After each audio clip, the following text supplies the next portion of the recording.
Hi అండి, అందరూ ఎలా ఉన్నారు? Welcome to Ditisri vlogs. ఈరోజు వ్లాగ్లో నేను హెయిర్ గ్రోత్ ఆయిల్ని చూపిస్తున్నానండి. ఇది న్యాచురల్ ఇంగ్రీడియంట్స్తో ఇంట్లోనే మనం రెడీ చేసుకోవచ్చు. ఈ హెయిర్ గ్రోత్ ఆయిల్ వాడటం వల్ల హెయిర్ చాలా స్ట్రాంగ్గా ఉంటుంది, హెయిర్ ఫాల్ తగ్గుతుంది, ఇంకా హెయిర్ చాలా షైనీగా ఉంటుంది, రూట్స్ కూడా చాలా స్ట్రాంగ్గా ఉంటాయండి. ఈ హెయిర్ ఆయిల్ ఇంత మంచిదని తెలిసాక మనం చేసుకోకుండా ఉండలేం కదా. ఈ ఆయిల్ ఎలా రెడీ చేసుకోవాలో నేను చెప్పేస్తాను, చూసి మీరు కూడా నేర్చేసుకోండి. స్టార్ట్ చేద్దామా? ఈ ఆయిల్ని తయారు చేసుకోవటం కోసం ఏమేమి ఐటమ్స్ కావాలో ఇప్పుడు చూసేద్దాం. మందార ఆకులు, అలోవెరా, ఫ్లాక్ సీడ్స్ అవిసె గింజలు, తులసాకు, మెంతులు, రోజ్ పెటల్స్, గులాబీ రేకులు అండి. ఇవి నాటి అయితే మంచిది, నాకు నాటువి దొరకలేదు, అందుకని హైబ్రిడ్వే తీసుకున్నాను. చిన్న సైజు ఉల్లిపాయలు, చిన్న ఉల్లిపాయలు ఉంటాయి కదా మనకి సాంబార్ ఉల్లిపాయలు, అవే తీసుకోవాలి. ఇవి దొరకకపోతే పెద్ద అయినా తీసుకోవచ్చు. ఇది మందార పువ్వులండి, నాకు ఫ్రెష్వి దొరకవు ఇక్కడ, అందుకని దొరికినప్పుడు వాటిని డ్రై చేసి పెట్టేసుకుంటాను. ఇలా డ్రై చేసి అయినా వాడుకోవచ్చు, లేదా మీకు ఫ్రెష్వి దొరికితే ఫ్రెష్ యూస్ చేసుకోండి. వేపాకు, కరివేపాకు, ఇవి ఉసిరికాయ ముక్కలండి. నేను ఉసిరికాయలు దొరికినప్పుడు నేను వాటిని పీసెస్ కట్ చేసుకొని ఎండలో పెట్టి డ్రై చేసి స్టోర్ చేసుకుంటాను. మీకు ఫ్రెష్వి దొరికితే ఇవి కూడా ఫ్రెష్వి వాడుకోవచ్చు. ఈ ఉల్లిపాయలు 4 తీసుకోవాలండి. ఇప్పుడు నేను 1/2 లీటర్ ఆయిల్కి చెప్తున్నాను, 4 అయితే సరిపోతాయి. వీటిని ఇట్లాగా చిన్నగా కట్ చేసి పెట్టుకోవాలి. ఆయిల్ వచ్చేసరికి కోకోనట్ ఆయిల్, ఇది నేను కోల్డ్ ప్రెస్ తీసుకున్నానండి, సింగిల్ ప్రెస్ది 1/2 లీటర్ బాటిల్ తీసుకున్నాను. ఇప్పుడు ఆయిల్ని ఒక బౌల్లో పోసేసుకోవాలి. ఈ బౌల్ కూడా, ఈ గిన్నె కొంచెం అడుగు మందంగా ఉండేలాగా చూసుకోండి, లేదంటే మాడిపోయే ఛాన్స్ ఉంటుంది. ఆయిల్ అంతా దీంట్లోకి తీసేసుకుందాం. గిన్నెలో తడి లేకుండా చూసుకోవాలి. కోల్డ్ ప్రెస్ ఆయిల్ అనే కాదండి, మీకు ఏ ఆయిల్ దొరికితే, ఏ కోకోనట్ ఆయిల్ అయినా వాడుకోవచ్చు, పారాచూట్ అయినా ఏదైనా వాడుకోవచ్చు. ఈ ఆయిల్లో ఒక్కొక్కటి అన్నీ వేసేసుకోవాలి. ఆనియన్స్, ఈ తులసాకు కొంచెం ఇట్లా నలిపేసి వేసుకుందాం. వేపాకు కూడా కొంచెం కట్ చేసేసి వేసుకుందాం.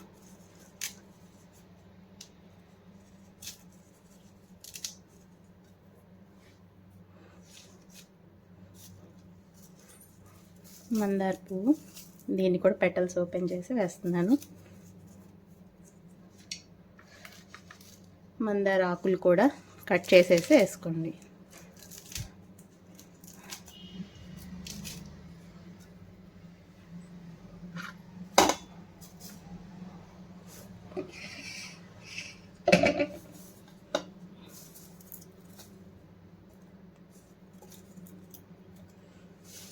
అలోవెరా అన్నీ లైన్గా ఒక్కొక్కటి వేసేసుకోవడమే.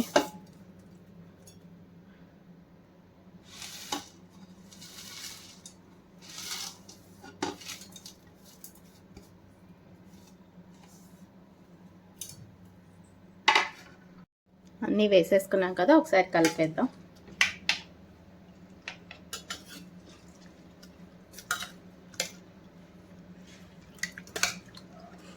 ఈ గిన్నెని తీసుకెళ్ళి స్టవ్ మీద పెట్టేద్దాం.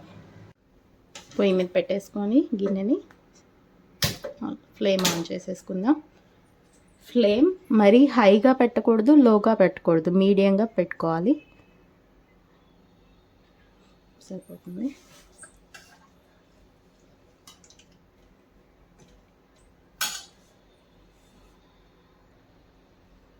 ఈ ఆయిల్ని మధ్య మధ్యలో కలుపుకుంటూ ఉండాలండి, లేదంటే అడుగు పట్టేస్తుంది, అంటుకుంటాయి ఇవి.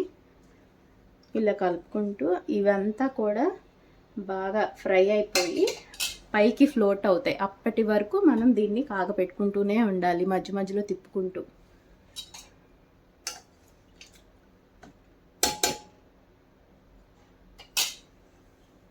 ఇప్పుడు 10 మినిట్స్ అవుతుందండి. ఇది పొయ్యి మీద పెట్టి ఒకసారి చూద్దాం. ఒక 30% వరకు అయిందండి. ఇంకా ఉంచాలి. పొయ్యి మీద ఇలాగే తిప్పుతూ ఉండాలి మధ్య మధ్యలో.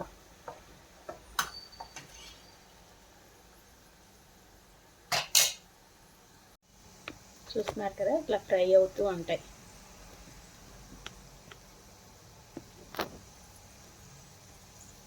ట్వంటీ మినిట్స్ అవుతుందండి. ఇప్పుడు చూద్దాం ఒకసారి. చూస్తున్నారు కదా, ఇవన్నీ బాగా ఫ్రై అయిపోయినాయి. పైకి ఫ్లోట్ అవుతుంది కదా. ఇంకొకటి గమనించారా, ఆయిల్ కలర్ కూడా చేంజ్ అయింది, గ్రీన్ కలర్కి. సరిపోతుంది. ఇంకా మనం స్టవ్ ఆఫ్ చేసేసుకోవచ్చు. ఈ ఆయిల్ అయిపోయింది అని కనిపెట్టడానికి ఇంకొక చిన్న టిప్ ఉందండి. మనకి మంచి స్మెల్ వస్తూ ఉంటుంది. ఈ ఆయిల్ స్మెల్ వస్తుంది అంటే ఇంకా అయిపోయినట్టే. కలర్ కూడా చూడండి, గ్రీన్ కలర్గా వచ్చింది. స్టవ్ ఆఫ్ చేసాం కదా, ఇది మూత పెట్టకుండా ఇలాగే కొంచెంసేపు పక్కన పెట్టేసుకోవాలి. చల్లారాక మాత్రమే వేరే బాక్స్లోకి తీసుకోవాలి. ఇది ఆయిల్ కొంచెం చల్లారిపోయింది. దీన్ని ఇప్పుడు ఫిల్టర్ చేసుకుందాం. ఫిల్టర్ చేసుకోవడానికి ఇలాంటి ఫిల్టర్ని యూజ్ చేయొచ్చు.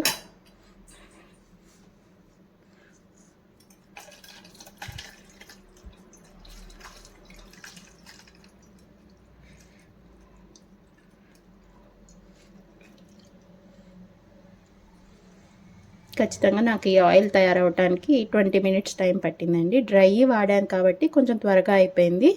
మీరు ఉసిరికాయలు అవి పచ్చి తీసుకుంటే ఇంకొంచెం టైం పట్టచ్చు.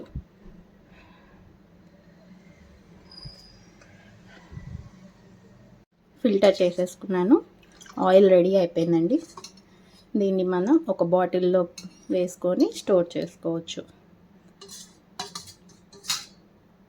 రెడీ చేసుకున్న ఆయిల్ని నేను ఇలా స్ప్రే బాటిల్లో పోసి ఉంచుకుంటానండి. ఇలా చేయటం వల్ల, స్ప్రే బాటిల్లో యూజ్ చేయటం వల్ల మనకేంటంటే ఇట్లా చేతిలో పోసుకొని అది కారిపోతుంది అన్న టెన్షన్ లేకుండా ఉంటుంది. అందులో ఇట్లా చేయటం వల్ల ఏమవుతుందంటే హెయిర్ కూడా మన ఒక్కొక్క పాయని తీసుకొని స్ప్రే చేసుకుంటూ హెయిర్కి అప్లై చేసుకోవచ్చు. ఇట్లా స్ప్రే బాటిల్నే కాదండి, మీకు ఏ బాటిల్లో అయినా సరే ఒక బాటిల్లో పెట్టి స్టోర్ చేసేసుకోవచ్చు. అంతేనండి, సింపుల్గా ఇంట్లోనే న్యాచురల్ ఇంగ్రీడియంట్స్తోనే హెయిర్ గ్రోత్ ఆయిల్ని తయారు చేసేసుకోవచ్చు. ఈ వీడియో నచ్చితే లైక్ చేయండి. అంతేకాదు మీ ఫ్రెండ్స్ అండ్ ఫ్యామిలీ గ్రూప్లో కూడా షేర్ చేయండి. ఈ వీడియో ఎలా ఉందో కామెంట్ సెక్షన్లో తెలియచేయండి. ఈ ఆయిల్ మీరు కూడా ఒకసారి ఇంట్లో ట్రై చేసి వాడి చూడండి. వీక్లీ 3 టైమ్స్ అన్నా యూజ్ చేయాలి. ఇది హెయిర్కి అప్లై చేసిన తర్వాత వెంటనే హెయిర్ వాష్ చేయాలి అన్న ప్రాబ్లం కూడా ఏమి ఉండదు. అలా అప్లై చేసేసుకొని ఉంచేసుకోవచ్చు అనమాట. 3 మంత్స్ కంటిన్యూగా యూజ్ చేయటం వల్ల బెనిఫిట్ ఉంటుందండి. ఒకసారి మీరు కూడా ఇది యూజ్ చేసిన తర్వాత మీ రిజల్ట్ ఎలా ఉందో నా కామెంట్ సెక్షన్లో తెలియచేయండి. మళ్ళీ ఇంకో మంచి వీడియోతో మీ ముందుకు వస్తాను. అప్పటి వరకు సెలవు. Bye. Don't forget to like, share and subscribe.